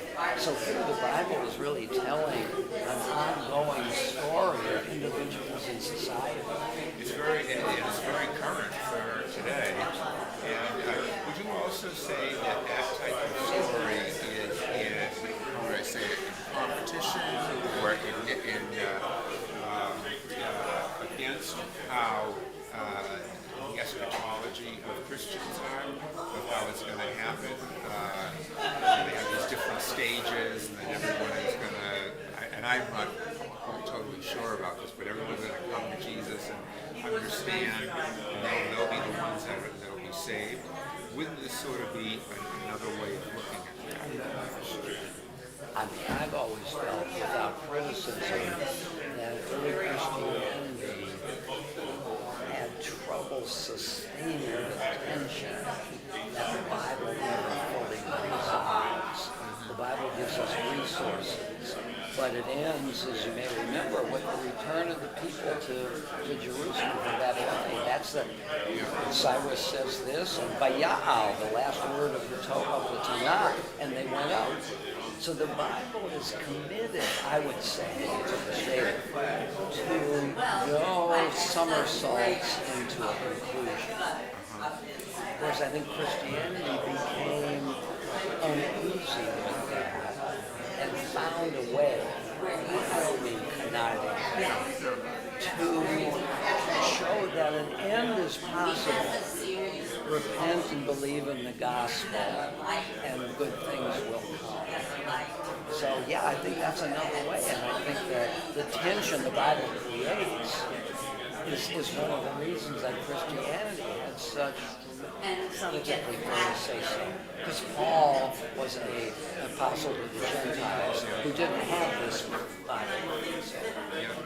The other thing to ask is too, you talked a couple of weeks ago about vav and how vav can be and or but, okay? But I also know that the Bible has in it vav, which means but in Hebrew, vav. It has what? A vav, the Hebrew word aval. Doesn't that, aval. Doesn't that mean what? Yeah. So can you make a distinction, and I go, I don't continue this some other time because some other people want to talk, but is there a distinction in the Bible when you say the vav means but? It can also mean and, but the vav means but in certain cases, but they didn't use the word aval, which seems to me to be like it would be more definitive. I don't know that I can give you a good answer to this. Here's the issues.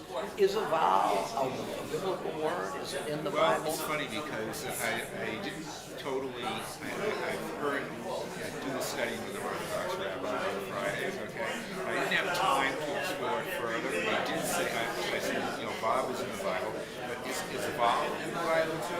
it is. And that's where he had to go, that's where we left off. So I just sort of wonder, again, it really started up by the conversation we had a couple of weeks ago, and I think you mentioned this before with the word Bob. So just kind of like, how do they, I'm going to use your terms, how did the author decide to use Bob versus evolve? You made me think about that first. I think I can say something about it right now. One of it may have to do with how part of the language a vowel was at that time, so that it just may be that love was the fallback for a vowel. That's a kind of a superficial response. The other response is, and I'm not an expert on the nuances of the language, a vowel might be much more limited in connotation. When you put a vowel, you're putting multi-vocality into the language. And Jacob took the matter seriously in the Joseph story. But it starts with the. Is it and or is it but? And so the possibility of more than one meaning, just as Scott raised the question about another word, is part of what makes literature so rich that it may be both. It may be both and but. Whereas a vowel, I think, is just but. So it increases the Bible's flexibility. Flexibility and the recognition of ambiguity and multiple motivation, which we all have. Why did I do X? Well, here's why I did it. Well, wait a minute, it was for another reason. I tried to help them. Maybe I was doing it so I could get praise. Love captures that duality of how does not. Yeah, interesting. I'm going to look it up too. Yeah, okay, Shabbat Shalom. Too, Telly. I just want to introduce myself. Jack. Talisman with a T? Were you related to, what's her name? Talisman? Flora? Talisman? No. Only, we don't really have, well, it's only my family. The Talisman actually a very unique name. It's spelled T-E-L. I've seen it spelled T-A. I had seen, there was a Mark Talisman, I think, 10 years. Anyway, I just wanted to, I heard lots of good things about your Torah. Oh, good. Nice. And did you enjoy it? You guys are way above my level of knowledge. But you minimal. But we're talking about human beings and absolutely. So you don't need to be an expert in it to recognize a human problem. How do I relate to it? exactly what I was here. Family dynamics. Everyone has them. Yeah, and here I tried to promote a overcoming model, and then a couple of people said, "No, wait a minute," and it caused me to recognize that it was, I think, good but narrow. Yeah, definitely. Expanded the whole discussion. No question. There's a good example where the teacher is the student. We all are, we all are. You're welcome. Come back. Your first name again? Jack. Okay. Thanks, Jack. Yeah, I really enjoyed today, Brian. Really, Very rich. yeah, definitely. So I wanted to just expand on just this little story of Shem and Ham and Noah. Because what caught my ear and eye here is the nakedness and drawing back to Adam and Eve and the certain shame quality of nakedness. And here the youngest doesn't quite recognize that motif of shame going on, and the others, I mean, look what the writer does. He says, I've got this towel, and I'm going to go, the two boys are going to go backwards. I mean, they go the extra mile to protect not only themselves, but give some dignity and space to their father. And I think that may expand on the character of then their descendants. And I don't have a lot of knowledge on what they're, other than, Canaan here. But I think the writer is trying to make a real point. Well, and Canaan is Ham. Right. He's the bad guy, so to Right. speak. Where Shem is Israel and Japhet is Greece. Yeah. So your suggestion is that maybe there's some laying the groundwork for views of their descendants. Yeah, but also I'd like to focus on them and the respect that they wanted to give in that moment of their father's drunkenness, and he's out of control. And so what's the point of it, from your point of view, to show us models for ourselves? And behavior. Behavior. And behavior and character matters. And although it doesn't go to Steve's point of large, but Why not? Character development. Character. I mean, it's not fully developed, but it's certainly pointed to. It's much more a Steve model than an overcoming model, isn't it? I think so. Yeah, I think I would argue, now that I'm thinking about it, Sure. they overcame, they're angry at their father or something like that. And so they don't want to expose him. I don't know. It's certainly Steve. Nice. I have always really enjoyed these last chapters of Joseph, because I think in many ways he's larger than Abraham, in part because of the character development. And that I'm not sure I maybe don't feel or appreciate with Abraham as I do with Joseph. I could sit down and have a beer with Joseph. I'm not sure with Abraham. I could do the same. And I think the tension here is that you've got 4 mothers and 12 sons and a daughter. And so, because they're carved up that way, the only unifying parent is the dysfunctional Jacob, who really, to me, gives a zest to the whole idea of sibling rivalry. He's a big player in this. Creating the problem. Yeah, I mean, you don't get that same tension with some of the other stories. He gives Joseph a coat of many colors. Yeah. In the presence of his friend. Yeah, but he's always in there nudging the other brothers, and even the story where, why don't you go out to Shechem? I mean, he's, and He's a provocateur. very much, Could you have a beer with Jacob? at different times in his life. I think when he's wrestling with the angel, we all, I love him for that. yeah. Abraham, you could have a beer any time in his life. Joseph, for sure.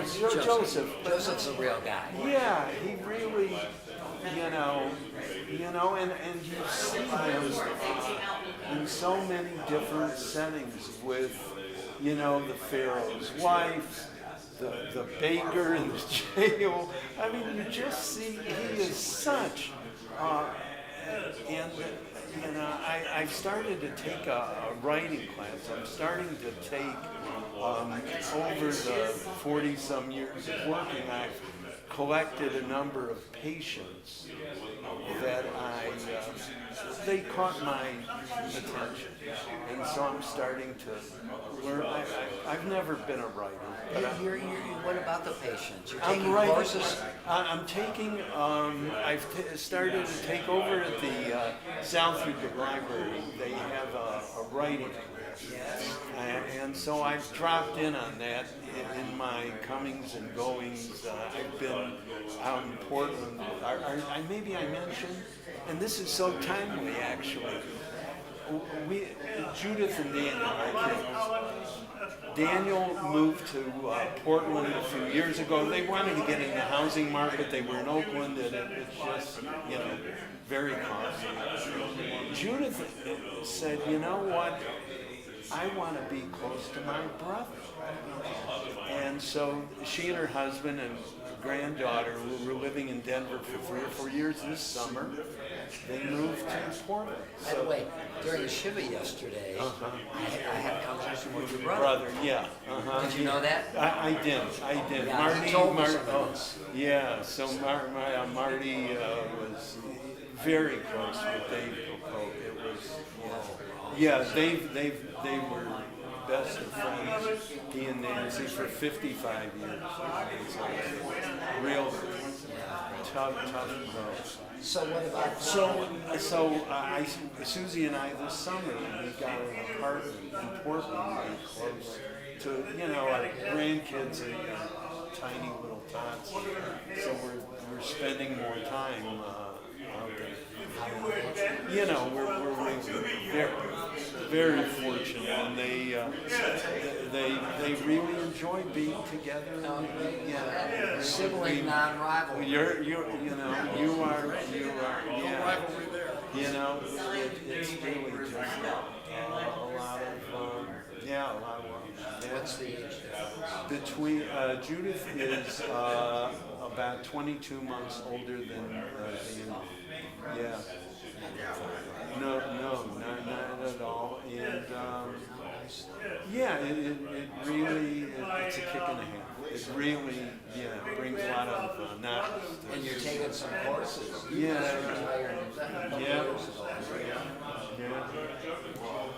Well, I'm the holdout of the three of us. I don't blame you. If you can keep on doing it, enjoy what you're doing, that's all.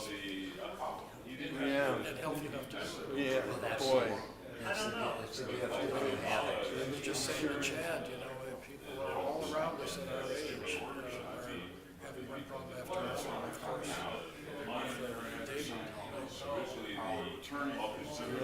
David, You gotta be lucky. It's often genetics and playing tennis. I don't know whether you knew Dr. Jim Kaufman. So Jim is a very close friend of mine.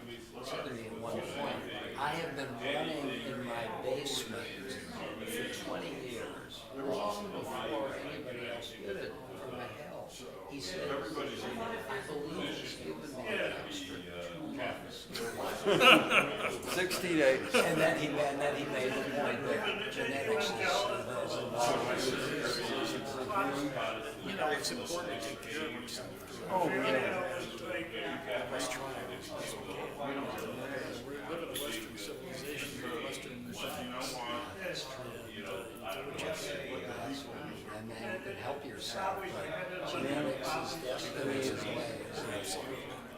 Yeah, but no, to your point, I really think staying in some physical shape, makes it easy. And I find for me there are 2 ways of doing it. One is to play tennis, the other is to work out. So in the morning, I'll bring my stuff to the tennis with the thunder at 4 o'clock. I'm going to go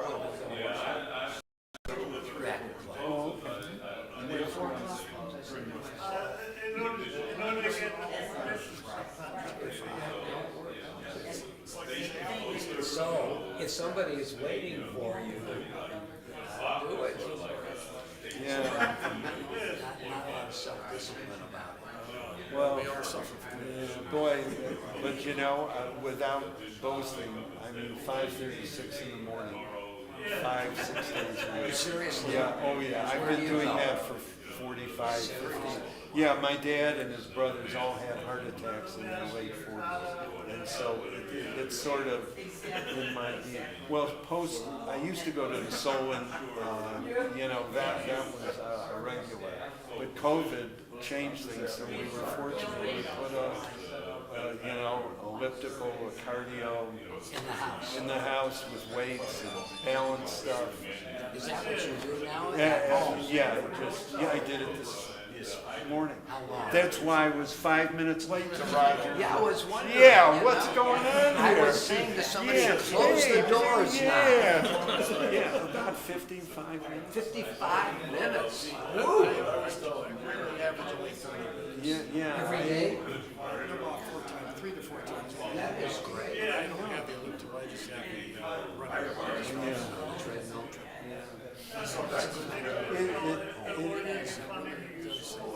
Watch the news. Hey, listen, I've got about 30 podcasts.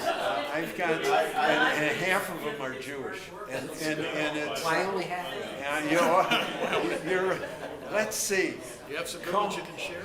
Oh, I've got some wonderful ones. You know, they're the president, chairman, emeritus of the Union Hebrew Congregation. He did 10 minutes of Torah for the Torah portion for several years. It was, and he is delightful.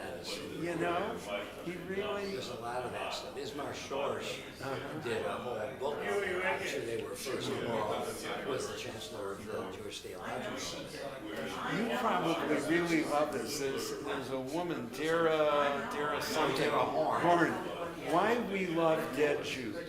And she wrote a book on this, and it's a wonderful narrative about different, points in recent Jewish history about, why some of these Jewish folks are, so well known. Yeah. Or the gate crashers. This was wonderful. It took all the Ivy League schools, including Dartmouth, and they went through the history of these schools and what the impact of in the 1910, 20, 30s, even a little bit before then, when Jews came into, whether it was Yale, Dartmouth, Harvard, but it was really, and what was going on at the campus there. And it was just really interesting. A couple on the story of Dreyfus. I just finished a book without pontificating here too much. This author was at the Beechwood Library about the last ships from Hamburg. So he wrote about our grandparents, our great-grandparents, and at the turn of the century, how they, got here. And it just, I knew my grandmothers. One of them lived with us. But in any event, I didn't really appreciate how resilient and how great they were. I mean, it was just inspiring, and he uses three people as, there's the hero, the villain, and the victim. And Jacob Schiff, who multi-millionaire who had the railroads, and then he had all these ships. And this fella, Albert Balin from Hamburg, who was a poor Jewish guy, but rose up to own and operate these lines. And then there's J.P. Morgan, who's, and all of them, the only heroes are our grandparents. These guys, he really points to how deceitful at times even Jacob Schiff was to make money and gouge so these people could get over there. It's the last ships from Hamburg, and it really. That's a book. Yeah. And you went to hear the author. I heard the author, and then we had a little book signing. I got a couple books for the kids. Oh, how nice is that? Yeah. So much going on. They're really, So retirement is treating you very well. It has. We've had some unfortunate health issues with a son-in-law, and, mom passed away this year, and Susie's dad passed away last year during retirement, but overall, it's been. If you're living on lots of these things. Oh, gosh, of course. At our age. Yeah, I just learned, you'll be sad to know, Bruce Long, a rheumatologist, I reached out to Bruce. No, but he has metastatic pancreatic cancer. This is a fellow our age who I trained with at the clinic, a rheumatologist, delightful, just delightful guy. Yeah, I talked to him. No, we're all. You're damn right. And try to get it straight. When are we gonna finally get it right? Well, I will tell you, last night, my dad gave me a very, very nice Torah. Her love of Torah really came and applied it to daily life and so forth. It was a very uplifting and well thought out. She really gave a very nice presentation. She's senior rabbi. I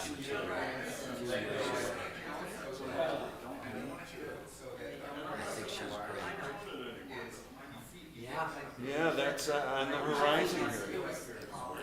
Yeah, That's right. In the meantime, we're having an interim. She's wonderful. I remember we got to know her at Fairmount when she would come for high holiday services. And she is just she's a man. She's very engaging, very personable. Considerable, but she's not here. We're doing Zoom stuff. She comes into our clergy meetings and has met with each of us individually 2 or 3 times. But she'll be here starting in January. Yeah, and she'll be good. I think so. What is this? That's me. That's you. That's me. All right. Well, enjoy this morning, even though we Yes. didn't get to the parsha. What do you mean? I like it when you pull things together. Yeah. I really do like that. And by the way, the question that I asked you, I know there's some place about nakedness, and I found it was in Leviticus. No. I heard about the significance of nakedness. I didn't mean to ask you that question, and then I remembered where I heard it. No, all questions are legit. Because there's a lot of stream of consciousness going on. Something occurs to us. It's very well be relevant. All right. Okay. Be well. Be safe. We'll be talking Monday. Yeah, I hope I don't have another problem with the system, and I'm trying to get my son to help me out. Something I'm busy. I had to call up on the phone. Yeah. All right. Yeah. So is Roger going to be here next week? I couldn't tell. Oh, next week. Not the following. Yeah. Not this Monday, but the following Monday, we're doing the Jewish thinkers. Oh, yeah. Boy, I'd like to get on that. Well, it's we're probably a little bit more than halfway through.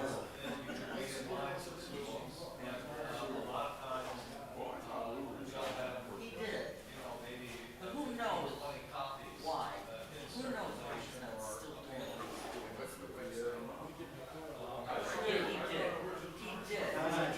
He just probably decided that he didn't. And that it's a good story. He's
you know I know, that's why I Yeah, wondered. but you're right, you're right.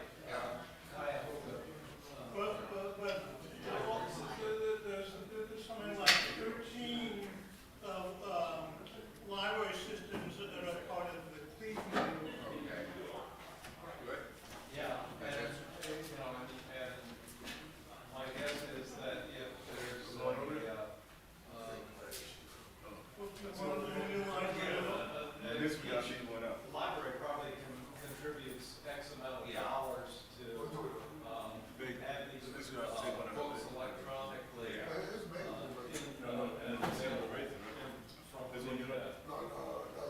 and then you just get the, you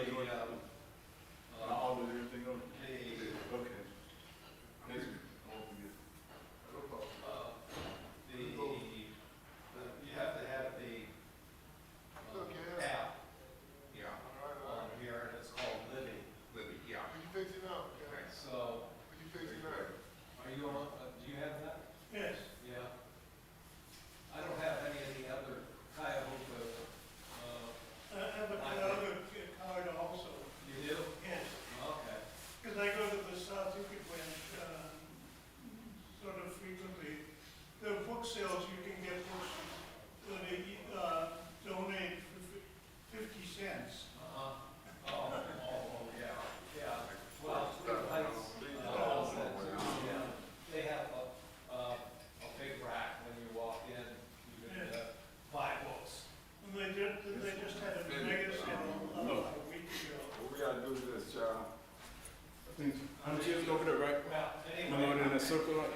And there's a book you might find very interesting called Yeah. Congress Face of up the there. Lords about the Tables Soviets over there. and Tables how from this way going in the square. disrupted. Big square.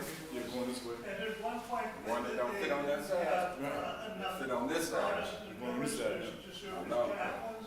So one of the congressmen I was said, trying to figure "Let's that put thing out on this. Yeah. Should be coming out. Table on this side. Have a good day, Larry. You got an extra bagel? Yes, they go in the half. So how many chairs on this side? Yeah. I don't know if it's possible. I think it was a sporty. The plain, I prefer something with a little. Yeah, I like. Maybe 50. Maybe 50. Maybe. What's it Yeah. called? Wow. Mishmash, yes. Yeah. Yeah. Yeah, yeah, well, I'm gonna, run over and get a couple of bagels myself. Yes. Good, see you next week, right? Yes, wow. If I don't apply vanishing cream. Yeah. You got these, Hazelberry boats, I don't want to be far. Oh. That's easy, I'm looking for, something here to fit. It's the only one I have a regular screw in. Oh, yeah. But when I moved it up, the screw don't fit. The only reason was, this hole on the other side lined up with the hole they had in it. And they had a screw on each side. Now it's gonna be the regular table, no more slot, no hole on the other side. Right. I ain't finna drill this part. That's what happened here. They drilled a couple of holes in this thing.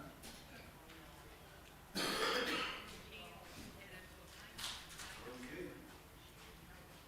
Think how many tables to put up in the room? I used to know. Is it that big square you talking about on that side? Mm-hmm. On this one.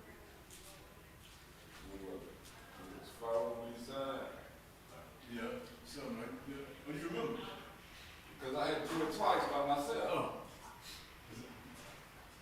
Once it was on this side, which wasn't no problem. It was on that side. You too. Oh. You know, it took me a while to figure out how to manipulate it on that side. You shut that door, she I just came out the door. You'll have to grab some because Kat was the only one with that stuff. No, anyway. So what we got? 1, 2, 3, 4, 5, 6, 7, 8, 9, 10, 11, 12. sure? I'm listening. Where did yours come from? I got this tape. I'm in the stuff going on private school fees. But you know I can't find that in the figure. Is that why he put a zip tie in it? But I said, is that why he put a zip tie in it? I don't know. Cause what had happened was where it was, they drilled a hole in the back of it, right? And they had 2 regular screws in where it was at. So when I, lift it up and give another hole, you see they done drilled. Put a screw on the side. So the screw now don't fit this. The screw they had, all they did was push in a hole in the big hole, and they had drilled a hole in the back of it. Put another screw in to keep it there. Someone got it and stuff. Someone got it. You said he put a hole in it and then put it. Is that how he put the fucking zip tie in there? He put the hole in there and zipped it through? And then so that means somebody else put another and just put a screw in there. It's only one of these holes in this leg. When you line right, and it lines up. With that one hole, just see through it straight through. Right. This hole, I don't know which one's good. Okay, this is good. So mine is not up there. But they got even a little small screw. Right, that screw in here and then the screw into the table. I mean, you know, it comes in No, we here. ain't got, we don't need nothing. Right, that's what I said. So they done drilled 2 holes in this leg. But they said he put a zip tie in there. I So don't that's how know you if put he put a the zip tie in there. You drill a hole on the side, slip the screw, and then pull it. Gotcha. Okay, I just knew that he put a zip tie in there in some form of a fashion. But this one And then had 2 screws in it. called and told me. So I'm wondering, I'm going to home. Terrence probably took the zip tie out and put a screw in it just to hold it and never went back to it. He Is just this gave the it one, a or is it another table with the zip tie? Which one was that you just pulled This out? 17. This is the first one. Oh, so they might have moved that damn table out of that room, toddler room, and put it over there. Cause it was broke. Cause that table never been in room 17. Cause that's why I said, wow, I gotta switch the table off the lid. So that's what it was. They swapped the tables out, took the I'm table. going to Home Depot, and I can get off work So that's and what get I'm the right screw.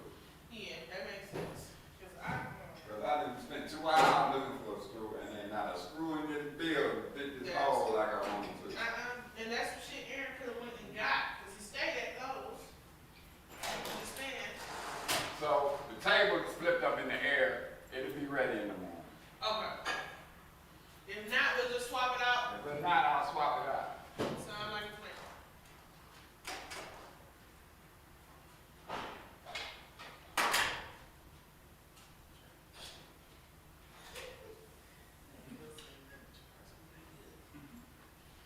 I'm gonna be good.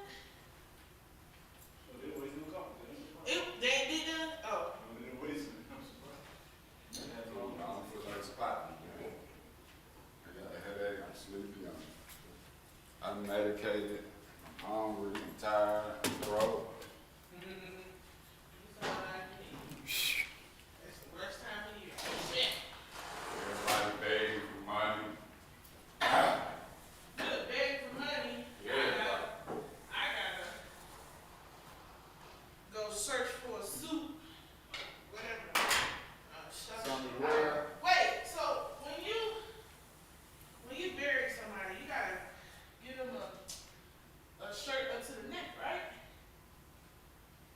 You can't have no low cut. Nah, you can't. I mean, people do everything now.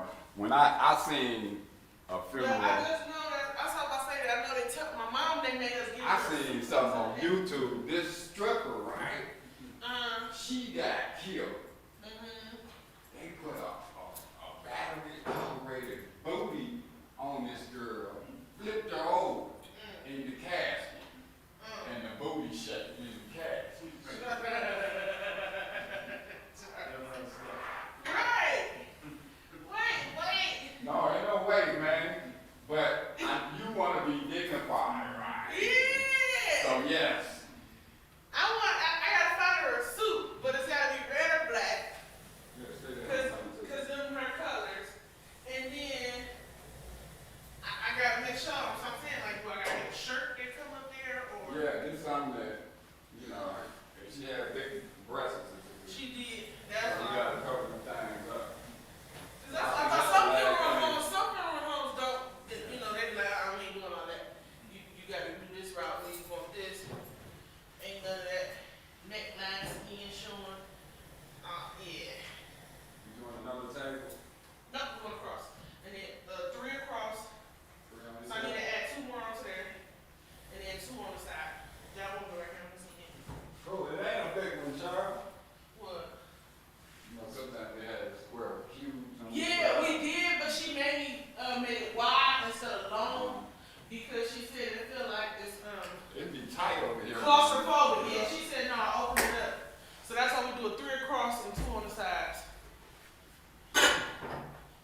tripped me out when I saw that.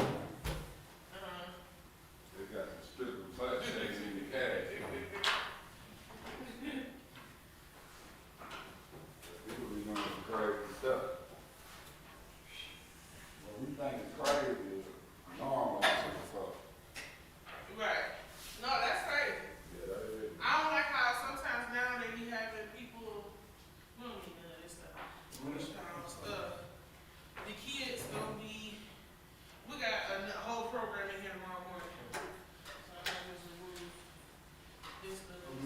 So don't need no coffee for that, though? Yep, no, they get the coffee set up. That's for the adults. And then I'm gonna leave that right here for the cheese train. Like I should have decided that it was over there.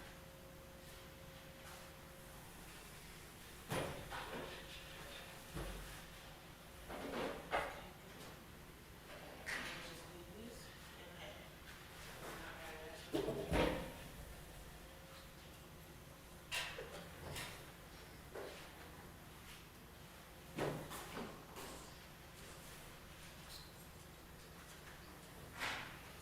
Yeah, so we just gotta go right there.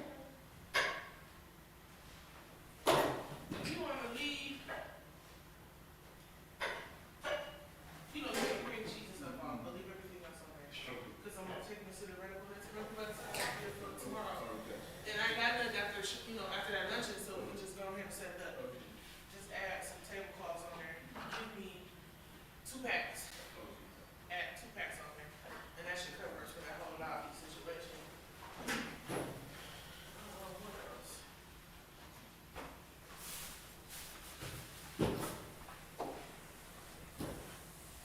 You ever saw that? Yeah. Yeah, let me have this. You got it.